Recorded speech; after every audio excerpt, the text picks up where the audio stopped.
Welcome to the Deep Dive. Today you're joining us as we dig into some really quite big developments happening in AI. Specifically, we're looking at Auto-GPT. That's right. We've got kind of two sides of the coin to explore. Exactly. There's this news about, a major integration. Seems like a glimpse into where AI is heading in our everyday tech. But there's also a pretty stark warning sign we need to talk about, a security issue that's popped up. So innovation and risk, basically. The usual story with fast-moving tech, I guess. Let's get into it. Okay. So first up, this integration. Auto-GPT is now part of something called ECARXperience. ECARXperience, right? They do those in-car systems, the software and tech inside vehicles. Exactly. And they're using Auto-GPT to, well, power their smart systems now. People are calling this a pretty big leap. A big leap for Auto-GPT, and I suppose for AI and devices, right? Not just in the cloud. Precisely. Embedded AI, having that level of intelligence directly within the car's own systems. So what does that actually mean for, the driver or passenger? What could it do? Is it just fancier volume commands? Well, potentially much more. Think beyond just, hey, navigate home. It could be about the system learning your habits, like knowing your commute, checking traffic before you even ask, maybe suggesting a better route based on your calendar appointments. Ah, okay. So more proactive. Yeah, proactive and maybe more personalized, like adjusting entertainment or climate based on who's in the car or even, I don't know, the perceived mood. It's moving towards a system that anticipates, not just reacts. More like an intelligent co-pilot than just a digital assistant you have to poke all the time. You got it. That's the potential, the exciting side of it. Okay, that does paint a compelling picture. But like you said, there's the other side, this security issue. CVE 2025-31490. That's the one. So right alongside this cool integration news, we get this vulnerability flagged, and it's not minor. How serious are we talking? Well, both Red Packet Security and GitHub have given it a CVSS v3 score of 7.5. 7.5, that's rated high, isn't it? Yes, definitely high severity. And just for context, a score like that suggests, if someone did manage to exploit it, they could potentially get significant unauthorized access or maybe even control within whatever system is affected. Okay, significant control sounds not good, especially if we're talking about car systems down the line, even if this isn't in the ECARX system yet, presumably. Right. Now, the reports we looked at, the Red Packet Security one specifically, it doesn't list the exact endpoints, the specific parts of the system that are vulnerable. So we don't know exactly what could be controlled. Not from that public report, no. Yeah. But the high score implies it's potentially quite impactful. The main references are the GitHub advisory, that's GHSAWVJG 9879 3milli7W, and a specific code change, a commit. A commit, right? Like a specific update to the code base. Exactly. That commit number is 66BD4376EB3434AA3434A 8796B54C2139847B37. That's where developers would look for clues. Okay.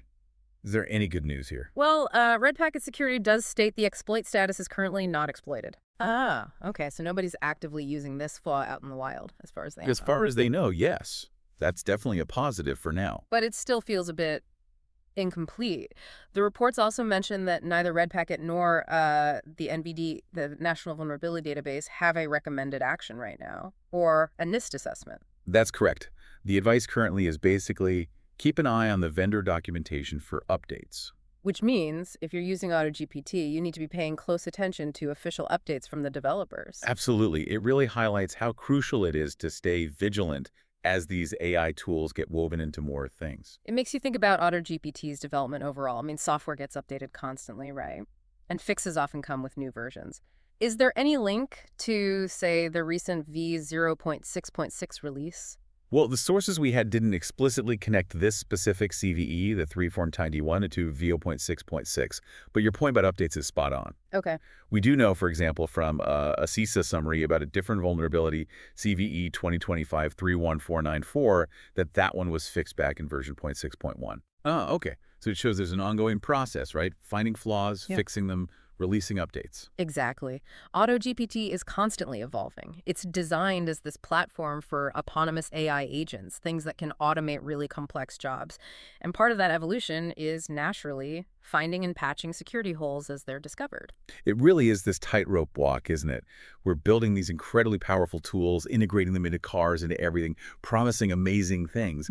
But then we get these reminders like this CVE that security can't just be bolted on later. It has to be fundamental. Which brings us to the big question, really, for you listening too.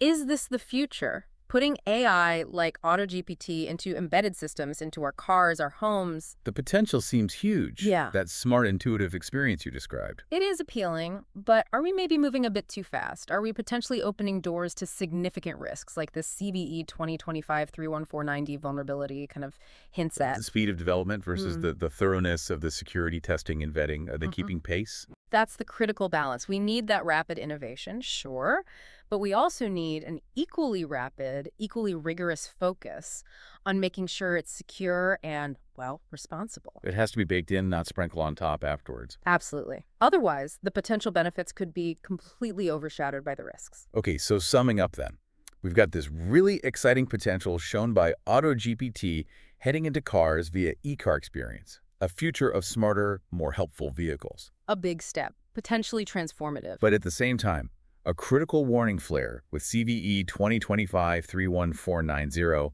a reminder that security needs constant attention in this AI landscape. You've got it. The potential is massive, but it demands that proactive, ongoing work on security and responsible deployment. We can't have one without the other. So the final thought to leave you with, as our devices get smarter, more connected, more autonomous, what are those wider implications?